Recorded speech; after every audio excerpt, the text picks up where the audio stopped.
Cacharde, mar sin a rís go dtí sem ar na seachtaine seo.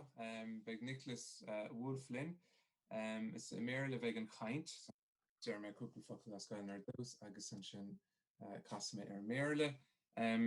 So starí commasach an díobh se Nicholas.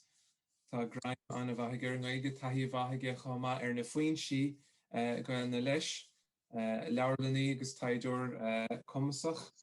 Scoláire Ildánach, bíonn sé plé mar is ódú le faoin si stara, faoin si gailge, chomáile sin is taidiúr ar Honraí, leabharlaníochta sin ar vinnicíocht haggartí, úsáide, stoc leabharlanna, faoin si ar líon is rudí mar sin chomach chéanna leis an taide atá fáilte agus an agurthóireachta dhéanann sé.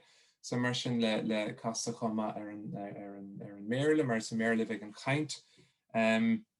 So Dr. Nicholas Wolf is a member of the library faculty in the Division of Libraries and an affiliated faculty of Glucksman Ireland House in New York University. He is a co-editor of the Scopus ranked journal Era Ireland. He is also the author of An Irish-Speaking Island, published in 2014, which is a social and cultural history of Ireland's Irish language community in the 18th and 19th centuries. This book was awarded the Michael J. Durkin Prize for Books on Language and Culture and the Donald Murphy Prize for Distinguished First Books by the American Conference for Irish Studies.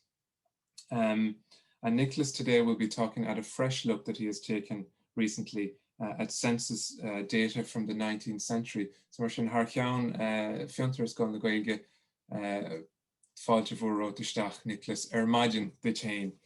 So thanks Nicholas for being with us today. Yes. Go to me the maggot ní rame cinnte faoi an Gaeilge úsáid inniu mar galar tá alán focal technical le úsáid, so be me caintas béarla inniu ar in nos. Good right. So I'll start share here and bring up just a few slides to move today. And I'm here in New York with my coffee, so this is kind of nice timing, even though it's morning my time. So it's great to see a lot of familiar faces and names. So thanks for joining me today. The share is okay. Park, you can see me okay? Okay. So to start out, scholars always face limitations when seeking to recover the history of Irish-speaking communities. And this is a problem rooted in the largely Anglophone nature of the surviving documentary record and its related cause, namely the exclusion of the majority of Irish speakers from the levers of social and political power from the 17th century onward. This makes it all the more important that we recognize the singularity of the 19th century censuses. There's a tendency to focus on the limitations of these counts. They're undercounts most of all, including their undercounts, of course, of the Irish-speaking population, but also the ways those censuses naturally reflected the narrow interests of the time. All that's true. But the census is also one of our most promising sources for recovering the history of a language in distress, and an early example of the phenomenon of Anglicization that has come to have global ramifications.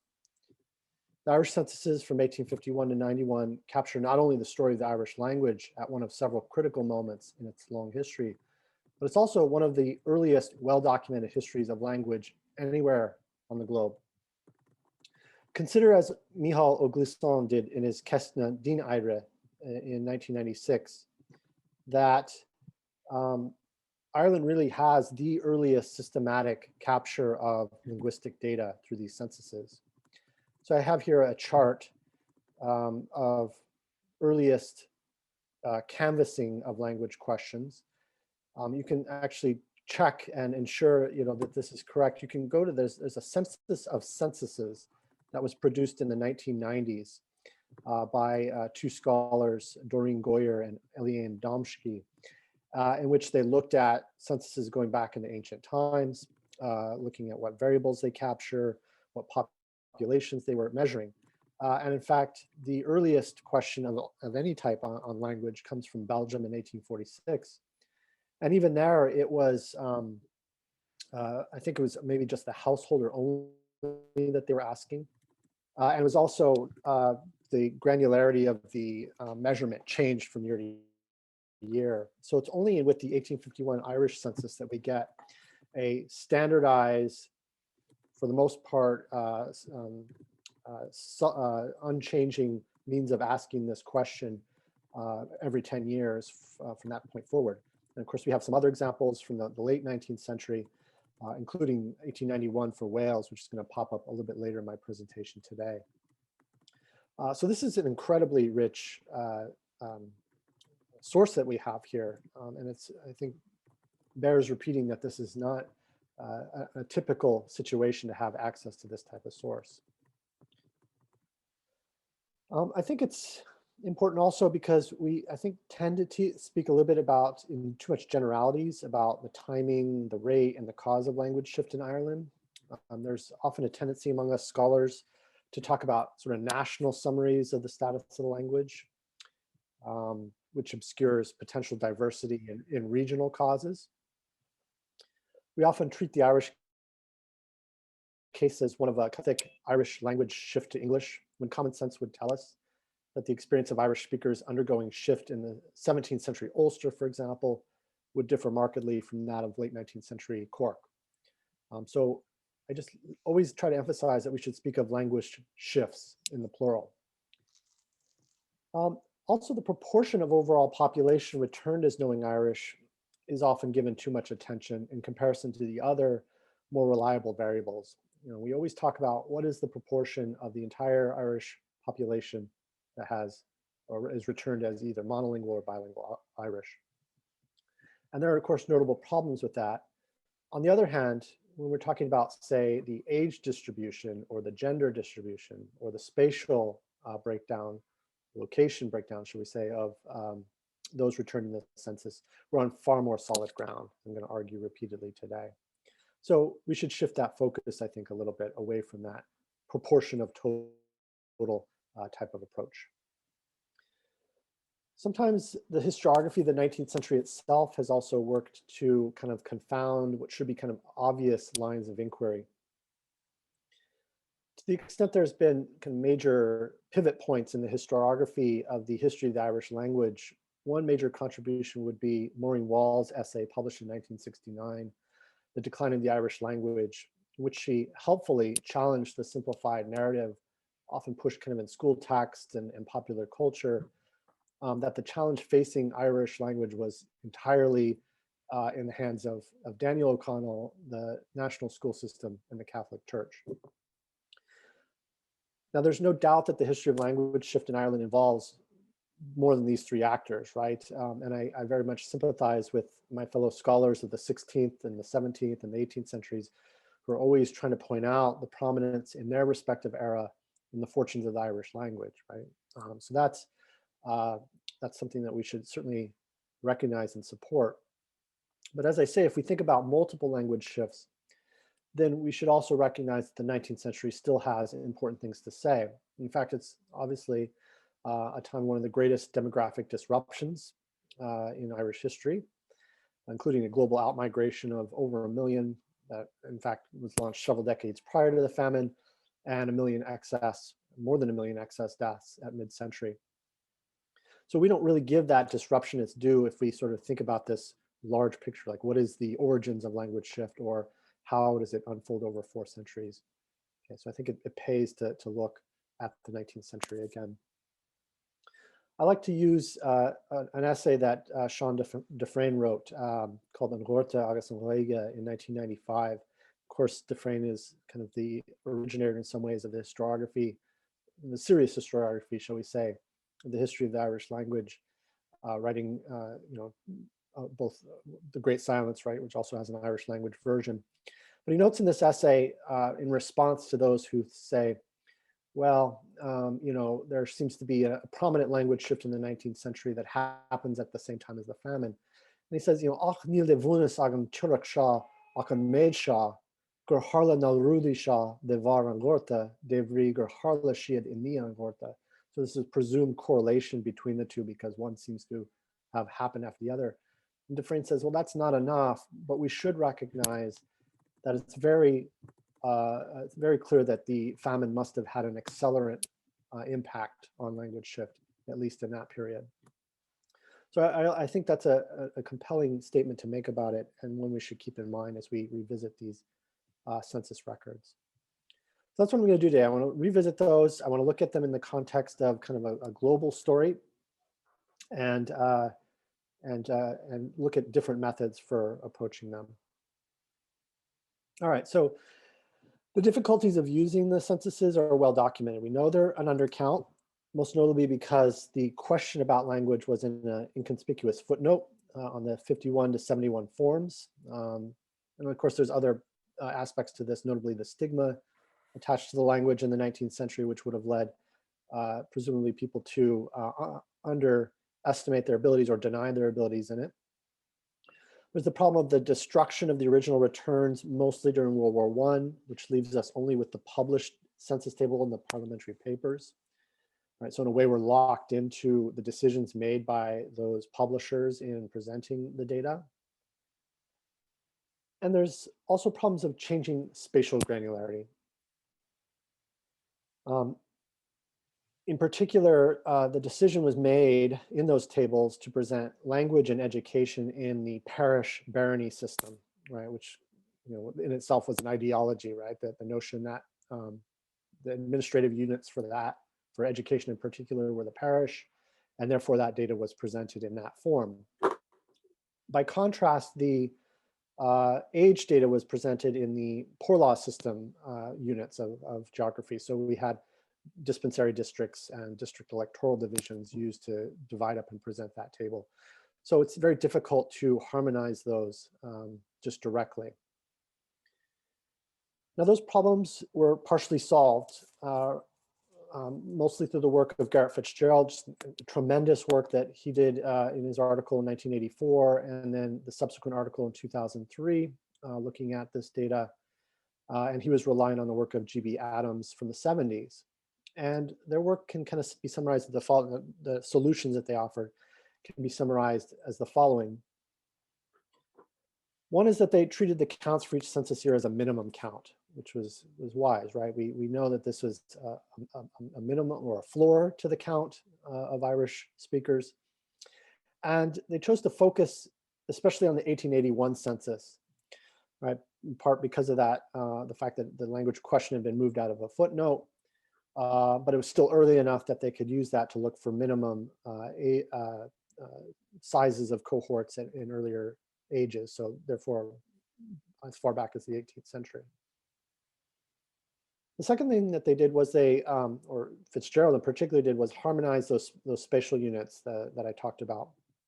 And they did this by matching Irish-speaking totals in baronies to their enclosing dispensary district, then apportioning the population of these baronies that spanned dispensary districts based on area.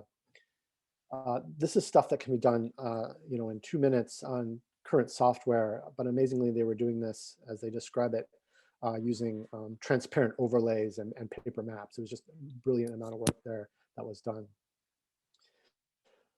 All right, so these brought solid results. These are excellent publications on the topic and ones that we will continue to reference going forward.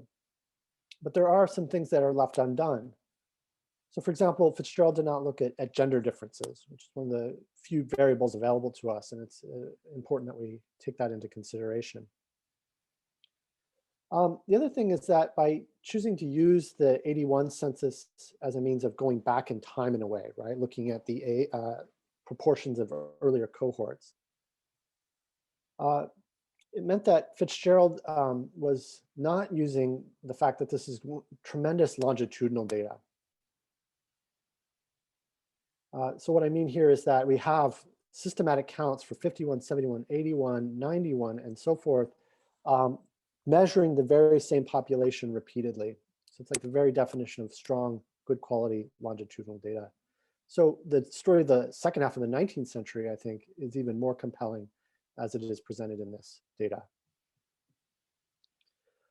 All right, so what I'm presenting here is going to come out of the first stage of a revisitation of the census data using the following approach. I'm going to talk about what I'm trying to do to counteract the problems of the census. I should say that so far I've only completed a preparation of a full data set for Munster. There is some keying and rekeying of data involved to do this. And it's a lot of work. It's usually thousands of data points for every county to get it. In some ways, we're reliant on a project in the 90s produced by Queen's University Belfast, L.A. Clarkson and Liam Kennedy and a group up there that keyed in a lot of data. And that's still available. But some of it doesn't capture the tables that I wanted to use for this process that I'm going to describe. And the other thing here is that if we second key some of that data, which inevitably, like all data, has a few issues with the way it was keyed, we get a second pass on it, and hopefully I can present extremely accurate data in the end. All right, so let me talk quickly about my methods here, and then I will kind of walk you through some of the findings here. Let me just catch the light here. It's a little bit bright with this morning sun here. All right, so first of all, to solve the harmonization of age, language, spatial granularity problem, I shifted from using the age tables that Fitzgerald had used to some literacy tables that also provide age cohort breakdown. The advantage here is that it moves me to parish and barony system, right? It's education data, so it's that under that system. And that makes it a lot easier to harmonize it with the data in the language tables. And unlike where Fitzgerald is apportioning entire baronies across dispensary district boundaries, it means that I really have to contend with parishes that cross barony borders. And parishes are smaller units, right? So you're apportioning a smaller area. And the other thing is that many counties, actually the parishes and baronies align really well. The exceptions seem to be, in Munster at least, are Cork and Tipperary. So there's a sort of big story there of parishes that cross baronies boundaries. But in places like Clare, for example, there's only one parish that has to be apportioned. So we'll see what comes of this. I mean, one nice thing is it allows us to do a double check of Fitzgerald's results, cross-check. We'll see how using these two different methods of apportionment could result hopefully in the same answer. Now, as I said, I'm looking at this from a longitudinal perspective, so focusing just on the 51 to 91. And as with Fitzgerald, I needed to harmonize the different presentation of age cohorts. Now, using the tables I'm using, you end up with 3 cohorts that can be harmonized: under 20, 20 to 39, and aged 40 and up. But this is great because we can use these 20-year spans in combination with 3 particular censuses, the 51, 71, and 91, to effectively revisit the same 20-year cohort repeatedly. And keep in mind, the other advantage here is that if you're talking about those under 20, you're effectively drawing this bright line between those that are probably living at home. They could be living at home after 20, but we're thinking about sort of children who are influenced by their parents' language and those that are their parents and their grandparents' generation. So it's that nice divide between 20 that works for us in thinking about intergenerational language transmission. Finally, and most importantly, I dropped the use of this proportionality of the overall population claiming Irish, which is typically what is used. It's used by Fitzgerald and others, and instead look at the proportion of the Irish-speaking population under age 20. So to put that differently, I am using just the internal characteristics of those returned as Irish-speaking, both bilingual and monolingual, in those censuses. And I think this will counteract the problem of the footnote, and at least the undercounting that comes from that. Now, why is this? Well, we would still expect some stigma attached to the language and therefore treat this as a minimum level of health of the language. But we should also, I think, assume that that basically each household return was correct with respect to age and gender as well, but most importantly to age. Because it's unlikely that somebody would overlook a footnote for one member of the family and then not for the other members of the family, right? They either were completely off with that household return or completely correct with regard to age. So we can take advantage of this, almost treat each household return as kind of like a random sample, right? They made a sample of that household, it was either all correct or it was all not. And therefore the characteristics returned by that household are correct with regard to the overall population. Nicholas, or fast second. Were you know that we've only seen one slide, is that correct? Yeah. That's fine. Yeah, I'm about That's to fine. present those here. Yeah, That's exactly. fine. That's fine. That's fine. Yeah. All right. So this is the idea, right? That we can, in particular, focus on intergenerational transmission. And we'll do that by looking at the proportion of the Irish population under 20. In other words, just think about the age structure and maybe the overall mean age, shall we say, of those communities. All right, so now we get a slide here. So this is County Clare for 1851. At the top, I've given what we typically use, the proportion of the overall population returned as Irish speaking, 37.4%. So that's kind of the old way of looking at this.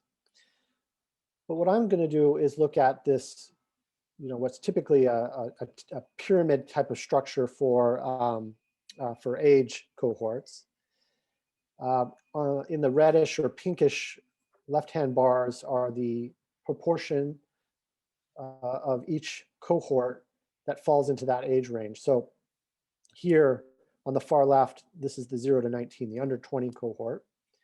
You see about 51% of the overall population, all languages should have been in that cohort. But when you turn to the Irish speaking population, again, this is grouping both monolingual and bilingual together, you see it's under 40%. All right, so, and in fact, the Irish proportion in the older cohorts outstrips the overall population in all cases. So you notice a couple things. One is that the Irish population is a little bit, it's definitely aging in the post-famine period. We've known this for a long time as scholars have known this. But the Irish population already in 51 is ahead of that, right, in terms of its aging out. Now compare Kerry. Okay, now Kerry at 38%, we would have said in 51 is broadly in the same situation as Clare, which has always, posed a problem to me because we know that Clare diverges from Kerry by the 20th century. Kerry gets a designated Gaeltacht, Clare does not. And so it's like, what is going on behind the scenes that we don't know about? Well, we can already see that there is looming problems for Clare in terms of its proportionality of Irish speakers under 20. It's far lower, only just over 40%, as compared to, Clare is under 40%, whereas Kerry is over 40%. It's aging, right, already. And it's this difference that I'm going to use frequently as the measurement here, that gap between how many Irish speakers there should be if there was perfect, stable transmission, right? So that's what we're missing, is those members of this cohort as we proceed over the several years. All right, so let me just look at the big picture here. This is at the provincial level for the 3 census years that we are focused on today. On the left-hand side, I have, as you see here, that same proportion of the Irish-speaking population under 20. So Munster, 35% were under 20, Ulster, 34, 41% Connacht. Already in Leinster, it's a dreadful story, 10%. Although don't forget that there's another virtue to this approach, which is that if you have a small but relatively stable Irish-speaking community in an area, it's going to be detected here because you won't see a lot of aging out of that population. So it's an indication that there is intergenerational transmission, even though the overall size of that Irish-speaking community is small. In parentheses next to it, I have what the proportion should be, right, if there was perfect transmission. So in Munster, for instance, in 1851, a full 49% of the overall population should have been under 20. Okay, so again, it's this gap between 35% and 49% that is of interest. And you can see even in 1851 already Munster and Connacht, right, are seeing some gaps here. 14% gap in Munster, 10% in Connacht. Also 14% gap in Ulster, But as you'll see, what happens is that there's not a significant change in that. It tends to be fairly stable over the course of those 3 censuses. To give another perspective on what's problematic about what's going on in Ireland, let's look at the Welsh data. Now, it's not a perfect comparison. As far as I know, we don't have available a compiled version of the 1891 returns. There was a big study in the 90s that transcribed in a stratified sample portions of the Welsh returns, but it's not comprehensive. And I think they also only transcribed Welsh households with Welsh speakers in it. So we don't have the overall population to compare it to. We do, however, through this study by Dot Jones called Statistical Evidence Relating to the Welsh Language, the returns for 1901 put in compiled tabular form. And the other problem here with the Welsh data is that it's under 25 instead of under 20. So you can think of what Wales here is getting a little boost in terms of the brightness of their picture for the Welsh language. But even with that, these numbers are nowhere near where Ireland is. So Cardiganshire, Glamorgan, Radnorshire, first of all, these populations in Wales are much younger overall. It's like something like 3/4 of the population are under 20 or under 25, which we should expect, right? Wales was experiencing influx of migrants with the industrialization and the coal that was discovered.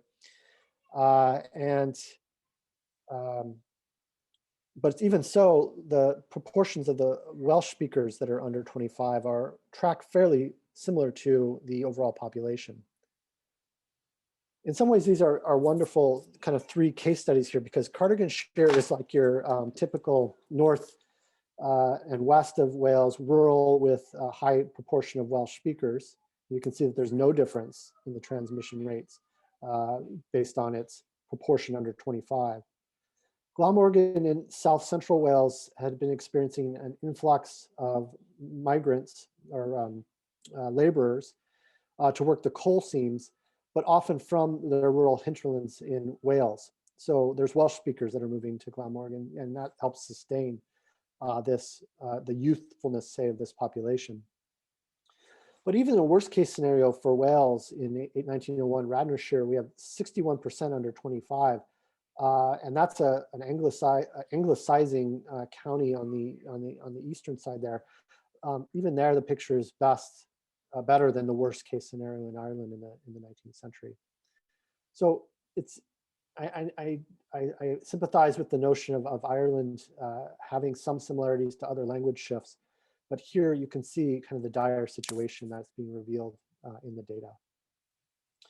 All right, in this slide here, I'm gonna, instead of showing you these 2 numbers side by side, I'm gonna just look at that difference. And this is kind of that, going back to that table I had, or the chart I had earlier, that gap that we're looking for. All right, so you can see the numbers here. Leinster, again, is seriously underrepresented in the young cohorts, but it's stable, right? It tends to stay the same over those 3 censuses. But meanwhile, for the other 3 provinces, we have a different story. We have Connacht and Munster with a big jump, right? A decline from 51 to 71, a full 12% from 51 to 71 in Munster, 10% in Connacht, whereas you only have 1% changes in Ulster. So again, we know that the Irish-speaking community in Ulster is small, but it tends to be a little bit more stable in the 19th century. Our big story, right, if there's a takeaway here, is that our story of language shift in the 19th century is predominantly a story of the South and the West, and it's really particularly a story of a problem in Munster. So I just highlight those particular declines from 51 to 71 in those 2 areas. If I was to put this differently, right, but trying to get at the same story, Munster was effectively missing 100,000 Irish-speaking youth under age 20 in 1871 that should have been there to sustain the proportion of young Irish speakers it had in 1851. So that's 100,000 out of an all-language population under 20 of 640,000 in that year, in 1871. So 15% of the under age 20 were missing, right? Either because they are not present in Ireland or because they are not learning Irish in their youth, right? And therefore not claiming it on the census. Connacht is missing 60,000, so also a very significant number, a similar percentage, 14% of the overall under age 20 population. And by contrast, Ulster is only missing 6,000. Now, I absolutely agree with you that what you're thinking, which is that 6,000 is a big impact for a small community, and the community in Ulster was smaller. But in terms of just sheer numbers, what's really missing, or what's the problematic aspect of the 19th century, is missing those cohorts in Munster and Connacht. All right. Now we can turn to what I have, which is this Boronial data, which gives us a little bit finer picture on the problems in Munster in this period. And if you'll keep in mind that 12% gap that we had found between 51 and 71, this map should hopefully give us a better sense of that range within that. So the numbers here, the darker reds here are anywhere as high as 24 to 29% gap. Right, so we have some areas of South Central Clare, Limerick, and the Midlands of Cork that are even ahead of that in terms of the collapse at the underage 20 cohorts. We also have areas like Tipperary and maybe, yeah, most of Tipperary there, where you have, like, shift has already happened basically. So there is not a lot of movement in terms of the population. Whatever Irish speakers are present there under age 20, they haven't changed in relation to the overall population. You also see some other things that I like to keep in mind because of, again, the divergence in the 20th century, that you have Corcorinne, right, what the home of our present day Gaeltacht there, experience a significant shift, even greater than some of the surrounding areas. But the entirety of this western part of Kerry is experiencing a shift there. But it has slowed down by the 71 to 91 period. Okay, so Corcorinne by the 71 is stable in terms of underage cohorts. And overall, the rate of change has shifted. It's speeded up in the south of Munster, particularly in the coastal areas of Cork, right down here in the south, and it's slowed down in the Midlands. So timing the experience is kind of like a collapse, that's already underway by 51 in the heart of Cork. And we know this is the tragedy, right? That is the heart of manuscript production in the early 19th century and before that as well. So it's like targeting kind of that area and that culture. But that had slowed down. The big jump is 51 to 71. 71 to 91, it slows down and it shifts more to the south. That's where it is accelerating in that period. All right, I promised I would talk a little bit about gender, which is exactly where I think some of the shortcomings of earlier studies had been. So here what I'm plotting is that gap, but comparing it to breaking it down by male and female. So I look at the gap for missing males under age 20 in Irish-speaking cohorts and female, and then looking at the difference between them. If they're the same, it would indicate that there is no difference in how the genders were reporting their language abilities in those censuses. And if there's a gap, it means one or the others of the genders are presenting themselves as anglicized. So I've plotted all baronies for all 3 years. Now, the curve here is fairly normal, right? It's actually indicating very little difference between genders. If it was a perfectly normal here, we would have our mean line, that black dashed line, right over 0. So it's slightly to the right. It's slightly skewed towards males, so meaning males would be less represented in the under 20 cohort, which I think says something. But 75% roughly of all baronies in this 3 censuses are within 1 standard deviation. So they tend to be fairly clustered around a zero or little gender difference. Maybe the real question here is what's happening in these outliers. The left-hand side, the negative values are baronies where females are underrepresented in the under 20 cohorts. And on the right are areas where the males are. And where I've kind of looked at just briefly what baronies these are. And what I would say is what seems to be happening is that in 51, it's more of a male who are ahead of the curve in terms of decline in proportion, right? It's the males that are at the forefront of shift in areas like Tipperary, right? They're very well represented in those areas. And then it's the females in the cities and the large towns in 71 and 91 in the later censuses that tend to be the ones with the greater gap.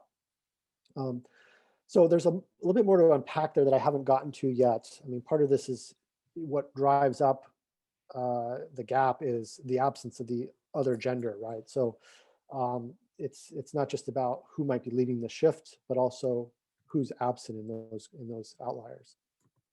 So more work needs to be done there. All right, I'm just gonna finish here with some last thoughts, right? Which is, we know that Munster was one of the areas hard hit by the famine. We know that there was a lot of excess mortality there, more so than say the North and Ulster in particular. Not as hard hit though as say Connacht and Mayo in particular. And so the next stage of this project needs to take a look at the story in Connacht as well. The timing here, particularly this leap from 51 to 71, where we see such depletion. Now we obviously don't have, say, the 31 data. We don't have any language data for that. That might help give us a bigger perspective. But that leap from 51 to 71, right? That's not a period of excess mortality per se in the way that the 40s had been, but it is certainly a time of disruption in the aftermath of that. Including major shifts economically speaking with the loss of smallholders, outmigration, and all those issues. It's also a little bit too young, that cohort, to be a question of outmigration, although at the early end of it, those that were born, say, in the 50 to 55 period would have been in their teens by 71, and therefore in a position to have migrated out of the country and therefore be missing from those cohorts. I think it's telling, perhaps, to look at the U.S. census data from 1910, which also asked a question of mother tongue of those that were born in Ireland. And you can, they also asked their year of immigration. So I've binned this into decades of migration, of arrival in the U.S. And once again, tellingly, I think we see a jump in the years from 40 to 69, right, where the proportion of all Irish born claiming Irish as a mother tongue increases to 25% in 40 to 49, up to 27% from 50 to 59, and 24% from 60 to 69. And we know that Munster is very well represented in the in-migration of those years. It's later in the 80s and 90s and into the early 20th century that Connacht starts to produce more of those arrivals in the US. But the timing seems to work out. Notably, interesting, this 25% in 40 to 49 matches actually very well to what the 51 census found as a minimal count, 25%. So if we see kind of a convergence of numbers on these two different censuses, that kind of reinforces a lot of our findings. But it also reinforces our timing, right? That we would have this jump in sort of mid-century here. That would be an indication of where these Irish speakers ended up. So where does this leave us? I just want to say that these records are essential to us, that they are, the work isn't done with them. And we want to be very detailed, I think, and very regionally specific in how we talk about language shifts in Ireland going forth for all centuries, I would say. So thanks for your time. I'll turn it over to some Q&A if you'd like, if you have time. Right, thanks very much, Nicholas. Very interesting, and a very interesting note to finish on there with the research on you're actually working on a collective project, are you, on collecting data on New York, aren't you? Is it? Yeah, it is. At the moment, it's not, well, I had been doing some work on the census that I'd like to resume with the US counts.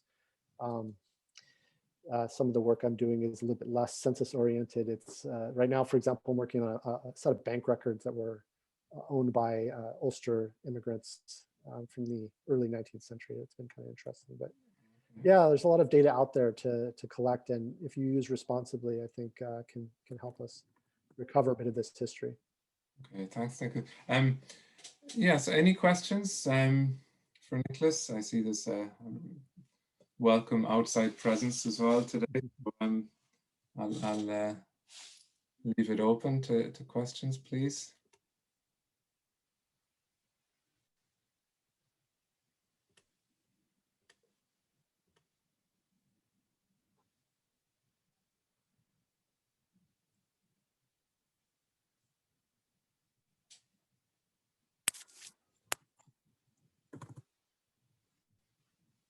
Oh, if anyone wants to. Yeah, so Mary, please, yeah. Hi, Nicholas. Thanks very much. That was very interesting. I was just wondering about, who was filling in the census form. I remember my mother in the 1970s being very annoyed at the idea that her husband might be the head of the household. And I think she insisted on filling in the form as head of the household at one stage. But, if the patriarchal society, etc., if the person who's actually filling it in is the father of the children, the husband, do you think that would affect the data that comes through about language?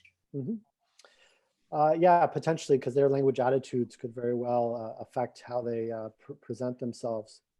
And that is I think there was a bit of a mix of, there's certainly the householders that are meant to take the lead on filling it in. But there's also the enumerators, which are typically, I think, constables that come through and then would have to transfer the compiled data or pass it along to clerks that would transcribe that data in the compiled forms. That I think those are the ones we actually see in the National Archives.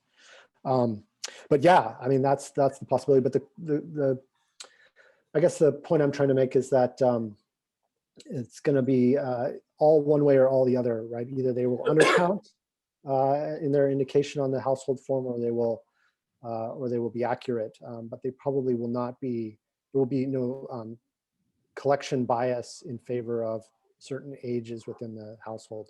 Is the hope, at least.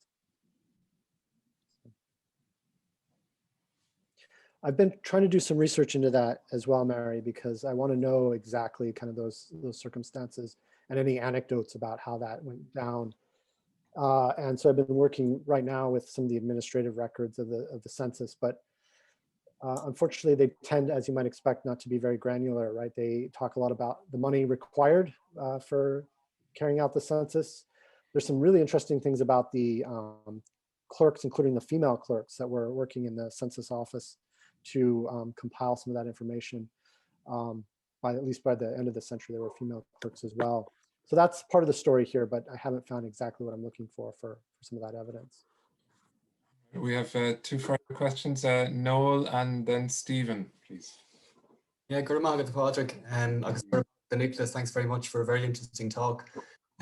Nicholas, based on your revisitation of these data from the census, do you revise any aspects of sort of the central thesis of your book from a few years back? Has it caused you to rethink any particular aspects of that? I think a little bit. I was still trying to advocate for being very specific in how we talk about each of these communities and not think of monolithic Irish-speaking communities in the 19th century or any time. But I tended to, I think I was sort of interested in this long span from the late 18th century to 1870. And looking at some of the religious records, for example, from the 19th century, I was detecting kind of a falling off, for instance, in administering confirmation, right, in religious context there in Irish. That to me was telltale, right? In that 1870s, you see a change in Cork, Cloyne in particular.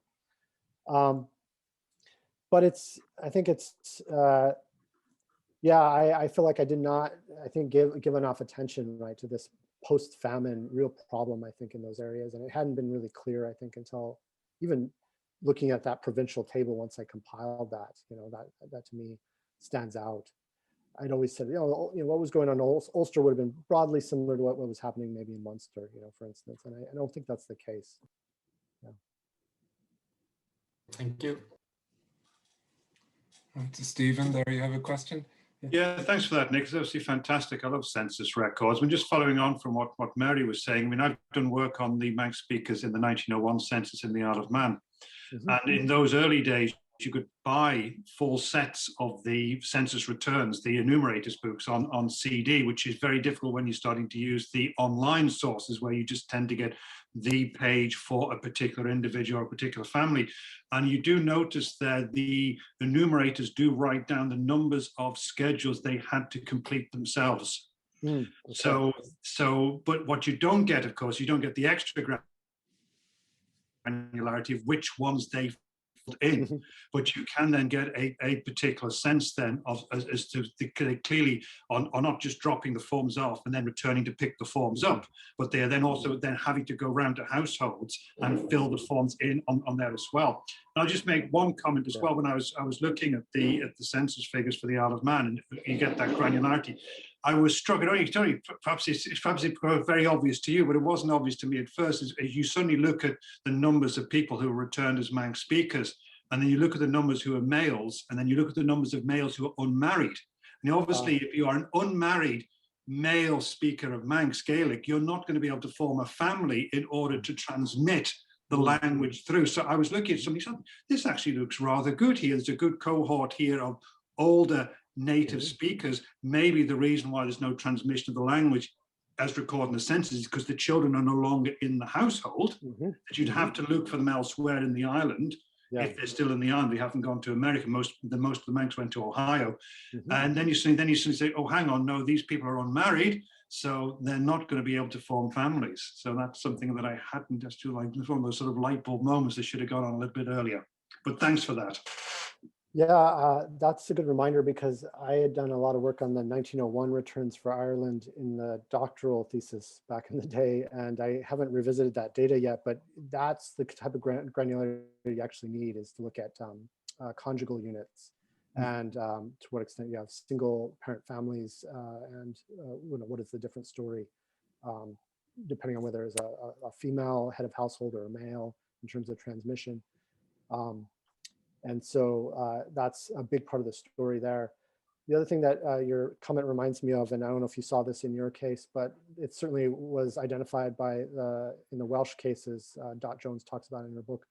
They found that some enumerators were actually very nefarious and were purposely omitting the Welsh language, even after it had been returned by the household, right? That they would ignore it when it came to compiling it. And so they were able to detect that by going back to the original returns. It's just, outrageous, right? And especially outrageous in the Welsh case, because it's clear that there was a kind of a patriotic swell in 1891 to answer that question. They were like excited, right? This was like part of their, by this time it's like full revival underway. So to have that being counteracted by the enumerators is really troubling. So. You get a similar situation in 1931, which is when the last time the question was going to be asked in the census in the Isle of Man. And the newspapers had this almost editorial saying things like, even if you can just speak a word of it, put yourself down as a Manx speaker, that we really have to get a groundswell of opinion for the language. In the 1901 census, of course, there was anecdotal evidence reported to Sophia Morrison, who then was the secretary of the Manx Language Society, saying that people interpret the questions meaning did they speak Manx regularly? Did they speak it each and every day? And some people had said things like, well, I didn't put myself down as an English speaker because I didn't put myself down as a Manx speaker because I didn't speak it every day. I mean, the famous example of that is Ned Madrill, the reputed inverted commas, usual thing, last native speaker of Manx, who turns up in the 1911 census as being an English speaker. Yeah, and this is again, to come back to Mary's point there, when I'm thinking about gender, haven't fully decided exactly how to react to gender gaps there, because as you were just saying, Stephen, it doesn't say anything about what your everyday use of language was, right? You could claim Irish and then refuse to use it because you see it with a stigma, or you see, as many scholars have found, the notion for women of modernity was encapsulated in speaking English in the late 19th century. So on the other hand, right, if you are claiming on your form that you know Irish, that in itself is a language attitude. And so, you know, we do have these figures here, and I don't know if we can fully discount them as showing ideology. Anyway. Right. We've time for perhaps Kishtawan, Ella, Peter, Liam, or maybe one. So Angus is okay. So we'll squeeze in two more. So Liam McMahon, Agus, Angus O'Finnegan, and Egan. Nick, thanks very much for a very interesting talk. I was wondering whether you had made much use of Brino Cleave's work on one or two Irish dialects and Irish speaking districts, and if you'd looked at it, whether you find it useful or not. Yeah, it's I read it so many times for the book, and before that for the doctoral thesis, that I feel like it was ingrained in that story.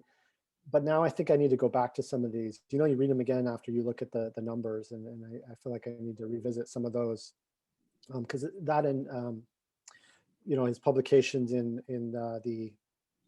the big volumes, the Cambridge volumes, I think they are, right? Every time you go back to them, you find a new detail about it. But he would have been there before Fitzgerald, so along with Adams, he would have been one of the first people to. That's true, right? In terms of baronies and so forth. Yeah, he uses them for, you know, he had a look at maybe even clerical, had identified a clerical use of Irish based on some of those. Yeah. So. But your results too are very interesting within the Munster area, where areas that are currently strong or have been strong in the 20th century weren't so strong. So there's a lot happening over shortish periods, which would be very interesting. Yeah. Look into them, and certainly if we can combine that with the gender and so forth. But if you have men out fishing, for example, they could be talking Irish, and it's not having much impact on the community back home. So, and even then there's a question of fathers filling in forms, and how well aware parents were of the fathers, particular of the language of their children. And there are anecdotal stories where there was one case, notorious case, where the father found out as the son was emigrating to America that he didn't speak Irish. That as Martin O'Murrico said, you talk about a gender, an intergenerational gap, about 17 years. You know, it's life then wasn't like life now. So thanks very much, anyway. Yeah. Thank you, Liam. Angus, question. I'll keep it brief. Thanks very much, Nicholas. Just a question about the last slide there, the US Census data. Every so often people email me who have looked up their own relatives on the US Census and found that they spoke Irish when they arrived in America, and they might have come from different parts of Leinster, and they'll query, you know, is this accurate? Would that part of Leinster have had Irish speakers in the 19th century, and so on? I'm just wondering how accessible is the US Census data? I had a look some time ago, and it seemed to me that could be quite difficult to extract the statistics you showed there. So I just wondering how actually you arrived at those figures. It is difficult, and the problem is many. One is that they don't give you that county of origin. They just say Irish born, right? So there are a couple ways to access it. So obviously the forms are online. So if you can look up their address, you have to do a kind of a crosswalk of the district that they're in the US, the census district, and then look within, 20 forms within that district to find the address. However, in this case, I'm using the transcribed sample of the overall data, which is provided by IPMS USA, which is a project of the Minnesota Population Center. And what they've done is done a 10% sample, I believe it is, of 1910. And so I'm using a weighted version of that to project how many there are. Okay. And so it's not really great for finding small small case. In fact, it gets really inaccurate if you try to look at the situation, anything smaller than a US state. But I did have a project that I need to revitalize, which was to transcribe or identify in those original forms anybody that claims Irish as a mother tongue at a house by house level. So in other words, do kind of the work of compiling that data back from the originals with a focus on those cases. So it's of limited use if you're trying to trace back to even a region of Ireland, unless you want to do something with the surnames or you have some other context to indicate where they're from, unfortunately. Okay, thanks very much for that, Nicholas. Yeah. All right, so we might leave it at that for now then. So Níl déanamh gomsach na bhuachas chuirniúil de Nicholas as caint chomh leathan chomh spéisiúil. Míl mágat é Nicholas. Yeah.